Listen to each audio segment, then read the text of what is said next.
Hi friends, steam engine থেকে electric হয়ে এবার হাইড্রোজেন ট্রেনের যুগে পা রাখবে ভারত। অর্থাৎ ভারতীয় রেলে আসছে নতুন যুগ। এশিয়ার প্রথম হাইড্রোজেন ট্রেন চীন তৈরি করেছিল, তারপর জার্মানি, ফ্রান্স, সুইডেনের সাথে সাথে এবার ভারতেও চলবে এই হাইড্রোজেন ট্রেন। চেন্নাই ভিত্তিক ইন্টিগ্রাল কোচ ফ্যাক্টরির জেনারেল ম্যানেজার সুব্বা রাও জানিয়েছেন, খুব শীঘ্রই চালু হচ্ছে ভারতে হাইড্রোজেন ট্রেন। সব ঠিক থাকলে আগামী 31শে মার্চ ভারতীয় রেলের ইতিহাসে নয়া মাইল ফলক স্পর্শ করতে চলেছে Bharat. Lucknow research, design and standard organisation এই ট্রেনের ডিজাইন তৈরি করেছে এবং চেন্নাইয়ের কারখানাতে এই ট্রেনটি তৈরি হয়েছে। বেশিরভাগ দেশ যেখানে 500 থেকে 600 হর্স পাওয়ার ক্ষমতার হাইড্রোজেন ট্রেন তৈরি করেছে, সেখানে ভারত তৈরি করেছে 1200 হর্স পাওয়ার ক্ষমতার ট্রেনটি।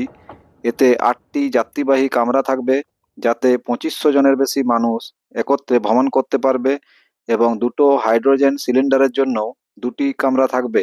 এর গতিবেগ ঘন্টায় 110 কিলোমিটার থেকে 140 কিলোমিটার পর্যন্ত। ট্রেনটি চলবে 89 কিলোমিটার দীর্ঘ হরিয়ানার জিন্দ ও সোনিপত সেকশনে।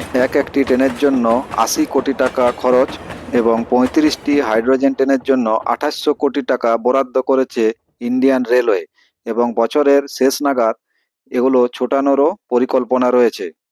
2030 সালের মধ্যে কার্বন নির্গমন মুক্ত করার লক্ষ্যে এই মুহূর্তে ভারত এগিয়ে চলেছে এবং এটি একটি তার অন্যতম পদক্ষেপ। এই ট্রেনের সুবিধা হলো এতে শব্দ কম এবং কার্বন নিঃসরণ হয় না, তাই এটি পরিবেশ বান্ধব। এতে কেবলমাত্র বাষ্প এবং জল বের হয়। এই ট্রেনে যেহেতু খরচা খুবই কম, তাই বর্তমান ট্রেন অপেক্ষা এর ভাড়াও কম হবে। ভিডিওটি কেমন লাগলো তা অবশ্যই কমেন্টে জানাবেন।